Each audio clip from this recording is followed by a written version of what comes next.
두 분이 심장혈관을 다루시다 보니 치료법 등이 겹치는 부분도 있을 것 같은데요. 제일 흔한 게 이제 스텐트 시술하고 캐비지라고 하는 관상동맥 우회로 수술, 그리고 최근에는 한 5년 동안 굉장히 우리가 홍역을 치르고 있는 것 중에 하나가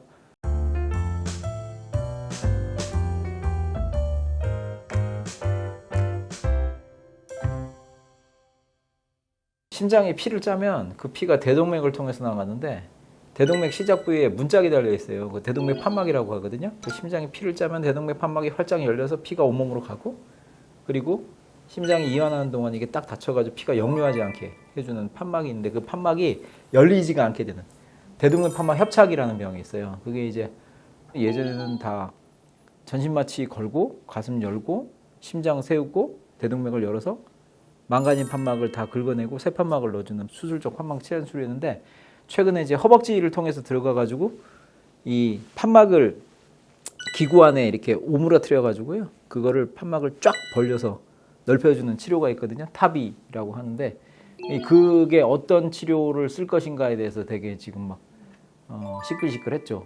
심장내과 선생님들은 더 중위험군, 그다음에 저위험군도 젊은 사람 쪽으로 자꾸 내려오려고 하는 거고, 하달라는 거고, 우리 심장 수술하시는 우리 흉부외과 학회 같은 경우는 아직은 데이터가 충분치가 않고, 그래서 고위험군이나 수술할 수 없는 군만 해야 된다. 이제 이게 이제 계속 첨예하게 부딪혔던 거죠. 그래서 일단 환자나 보호자들 입장에서 타비에 대해서 조금 더 설명하는 질문을 드리도록 하겠습니다. 그 타비 시술의 경우에는 시술 난이도가 높아서 승인된 의료기관에서만 할 수 있는 걸로 알고 그렇죠. 있는데요. 시술 난이도가 높은 이유는 뭔가요? 그 대동맥 판막을 철사줄이 지나가야 되고, 그리고 이 허벅지에서부터 대동맥을 거슬러 올라가는데, 그게 이제 판막만 나쁜 게 아니라 대동맥 자체가 안 좋은 경우가 되게 많아요.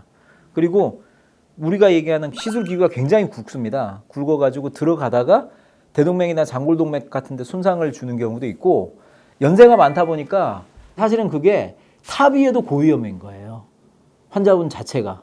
그런 게 분명히 있고요. 그리고 시술에서 생기는 합병증이 생기면 치명적이에요. 좁은 데를 넓히려고 하다가 대동맥 판막이 터져버린다든가, 아예 그 대동맥 판막 옆으로 전도계라고 그래갖고 심방과 심실을 한 번씩 움직이게 해주는 전기선이 지나가는데, 그 전기선이 눌려가지고 아예 심방과 심실이 정기적으로 절단되는 완전 방실 차단 이런 게 생기는 경우도 있거든요. 결국 그런 문제가 생기지 않는 건 아닌데, 생겼을 때 대처할 수 있는 센터에서 하라, 이렇게 그렇게 되는 거죠. 네네.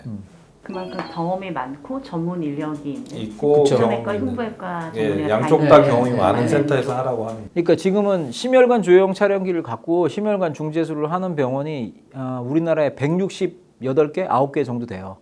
근데 그 중에서 43개만 저기를 하는 거죠. 타비를.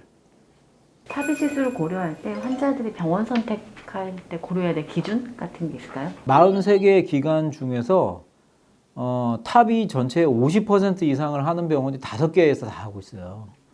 나머지는 1년에 막 10개, 15개 이 정도거든요. 그러니까 환자가 선택을 한다면 경험이 많은 병원을 건드. 그렇죠. 아무래도. 타비 시술이 국내에서 시행된 지 10년이 안 되는 거죠. 지금 6년 됐죠. 안전성의 문제는 없나요?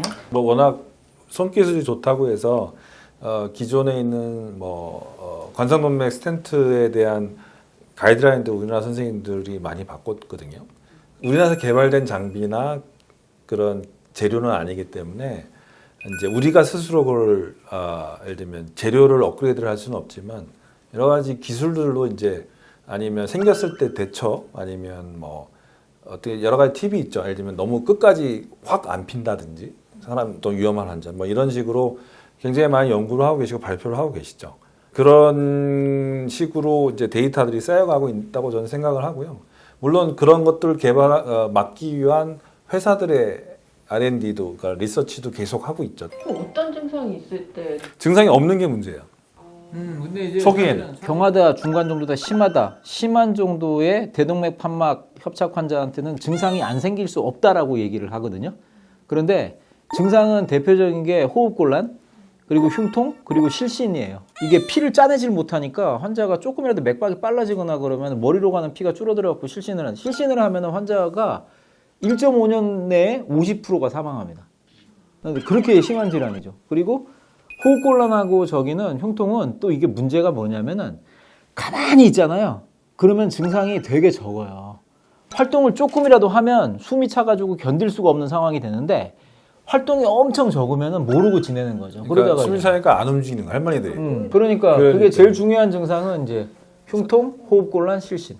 이 병은 사실은 뭐 3년 사망률이 거의 50% 이상 되기 때문에 뭔가를 해야 되거든요. 보통 우리가 이제 의사들끼리 STS 스코어라고 하는데요. 그러니까 흉부외과 수술을 했을 때 그 수술에 연관되어서 30일 만에 환자가 사망할 가능성이 몇 %냐 이렇게 해가지고 뭐 예를 들어서 대동맥판막 협착 같은 경우에는 STS 스코어가 4% 미만, 그러니까 수술하고 나서 30일 이내에 환자가 사망할 가능성이 4% 미만이면은 저위험군이다. 4에서 8%면 중위험군, 8% 이상이면 고위험군 이렇게 하는데 우리나라는 2015년 타비 시술이 시작이 됐는데 그 위험도와 관계없이 환자 부담금이 80%였어요. 전체적으로 이런저런 기구하고 그 판막하고 시술료 이런 거 합치면 한 3천만 원 정도 넘는데 환자가 80%를 내가지고 2,800만 원이었어요. 근데 수술을 하면은 환자 본인 부담이 한 500만 원? 아니, 내고 나가신 게 600만 원. 600만 원 정도. 5, 600만 원. 5, 600만 원. 워낙 고가의 치료 재료죠. 치료 방법이고. 근데 이제 작년에 유럽하고 미국에 이제 가이드라인이 있어요. 그러니까 임상 지침이라고 하죠. 그동안 나왔던 임상 연구를 바탕으로 해가지고 이렇게 치료하는 게 좋겠다라고 하는 거에서는 이제 우리는 아직도 STS 스코어를 중심으로 하는데 거기서는 STS 스코어가 더 필요 없다 이렇게 딱 얘기를 하고 75세를 기준으로 해서 75세 이상이면 타비를 먼저 선호한다 이렇게 되어 있고 수술을 먼저 선호하는 거는 뭐냐면은 75세 미만인데 타비를 하기에 적절하지 않은 모양을 갖고 있는 대동맥이라든가 대동맥 판막이면은 수술을 먼저 생각을 해라 이렇게 되어 있고 저는 뭐 궁극적으로 타비 기술이 점점 발달하면 나중에는 대부분의 뭐 예를 들면 간단한 근데 젊은 건 전 끝까지 젊은 건 아니에요. 안 돼요. 하지만 저유형군은 바뀔 거라 생각을 해요. 근데 이제 문제는 저는 70세 때 판막 수술했는데 환자가 85세인데 판막이 많아 다시 재수술해달라고 오셨어요. 예전에 기준이 70세 85세면 더 수리를 안 하고 사실 것 같지만 요즘 분들은 해달라고 하시거든요. 그 두 가지 방법이 양립을 하고 적절한 그렇죠. 치료가 어떤가를 선택하는 거는 되게 중요한 과정인 것 같아요. 이게 왜 그러냐면은 그 아까 말씀드렸던 대로 타비 케이스가 600 케이스 정도로 출발을 해갖고 지금은 1250 케이스 정도까지 올라갔는데 매년 한 15에서 20%씩 늘어났죠. 그러면은 상식적으로 생각을 할 때 그 수술 케이스가 3000 케이스가 2800, 2600, 2400 이렇게 내려가야 되는데 안 내려가요. 그렇죠. 수술도 계속 유지되고 있고 타비가 이렇게 올라가고 있는 이게 무슨 뜻이냐면은 예전에 수술을 못했던 영역을 타비가 계속 하고 있는 거거든요. 그러니까 타비라는 게 나와서 예전에는 수술을 꺼렸던 환자를 타비로 지금 옮겨온 거거든요. 근데 지금도 저희가 타비든 수술을 못하던 환자가 1년에 최소한 700에서 800명 정도가 있을 거라고 생각하고 있어요. 왜냐하면 우리 병원만 하더라도 이 병이 되게 고령에서 생기는 병이에요. 75세, 80세. 근데 제 환자들 중에서 대동맥 판막 협착증이 있는데 여자 할머니인데요. 연세가 82살이시거든요. 82살인데 몸무게가 37kg야. 그러니까 이게 숨이 차니까 움직이지도 못하고 그러니까 환자가 점점점 안 좋아지는 거예요. 그런데 저희가 환자를 막 설득을 해요. 수술도 있고 타비도 있다. 그러면 수술을 하겠다 그러면은 가슴 열자 그러면 대부분 환자분들이 싫어하죠. 그런데 타비를 하자 그러면은 이거는 전신마취 안 걸고 이렇게 할 수 있다. 이렇게 얘기를 드리면은 하겠다라고 얘기를 하다가도 가격이 얼만데요? 이렇게 물어봐요. 근데 그 사람 STS 스코어 해보면은 이게 위험도가 저위험도 정도밖에 안 나와요. 그런데 2,800만 원이에요. 그러면 어떻게 했냐면 환자분하고 보호자분이 치료를 포기해요. 그러니까 이게 문제인 거죠. 정책적으로.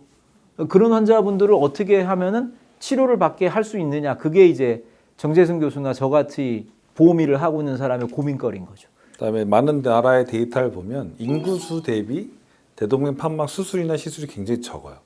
그러니까 발견이 안 되는 거죠. 다른 수술하러 갔다가 우연히 발견된 게 아직도 굉장히 많거든요. 꽤 오래 전부터 그러니까 저희는 그때 탑이라는 게 이제 생기기 전부터 이 대동맥 판막 수술 왜 이렇게 적을까라는 게 사실 하나의 또 의문점이었고 그 뭐 여러 가지 이제 이유도 문제도 있지만 일단은 청진기 얘기했었죠. 그러니까 환자들이 동네 병원을 가는데 청진을 제대로 해서 그 청진으로 이걸 진단할 만한 의사가 많지 않다는 거죠.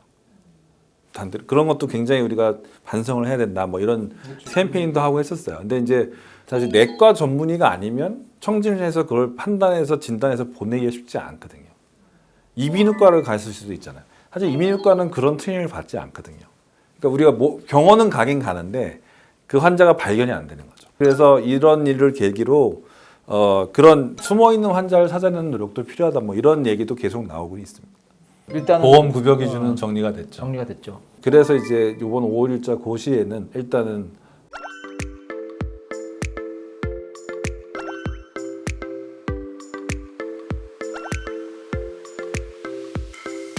지금 나온 게 이제 이렇게 되면 선별급여라고 하는 건 재평가 기간이라는 게 있는데 이제 대개 3에서 5년 정도 이게 선별급여도 급여이기 때문에 정부에서는 임상 자료를 요구할 수 있는 권한을 갖게 됩니다. 사망률이 얼마나 그런 걸 볼 수 있죠. 그걸로 해서 1년 후에 재평가를 하기로 했어요. 1년 후에 재평가를 이제 하면 또 그동안 1년에 이제 그 중위험군을 어떻게 했을지 그 환자들이 했을 때 어땠는지가 이제 결과가 나올 거고요. 또 논의를 아마 그때 가면 해야 될 또 하게 있겠죠. 되죠. 네네.